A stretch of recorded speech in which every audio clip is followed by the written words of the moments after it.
ભરૂચમાં ક્રિકેટ ચાહકોની માનવતા એમ્બ્યુલન્સને રસ્તો આપ્યો।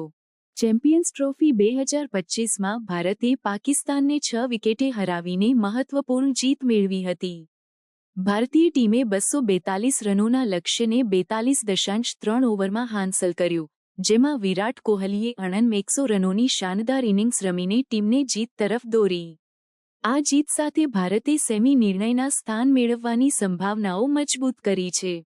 ભારતમાં, ખાસ કરીને ગુજરાતના ભરૂચમાં, ક્રિકેટ ચાહકો આ જીતનું ઉત્સાહપૂર્વક ઉજવણી કરી રહ્યા હતા।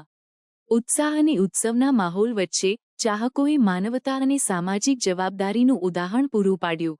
જ્યારે એક એમ્બ્યુલન્સ પસાર થતી હતી, ત્યારે તેઓએ તરત જ રસ્તો આપ્યો, જેથી દર્દીને સમયસર સારવાર મળી શકે। આ ઘટનાનો વીડિયો સોશિયલ મીડિયા પર વ્યાપક રીતે શેર કરવામાં આવ્યો, જેમાં ચાહકોની સંવેદનશીલતા અને જવાબદારીની પ્રશંસા થઈ। આ ઘટના દર્શાવે છે કે કેવી રીતે રમતગમતનો ઉત્સાહ અને માનવતા સાથેનું વર્તન એકસાથે જઈ શકે છે। ભારતીય ક્રિકેટ ચાહકોએ માત્ર ટીમની જીતનો જ આનંદ માણ્યો નથી, પરંતુ સામાજિક જવાબદારીનું પણ ઉદાહરણ પૂરું પાડ્યું છે, જે અન્ય માટે પ્રેરણાસ્ત્રોત બની શકે।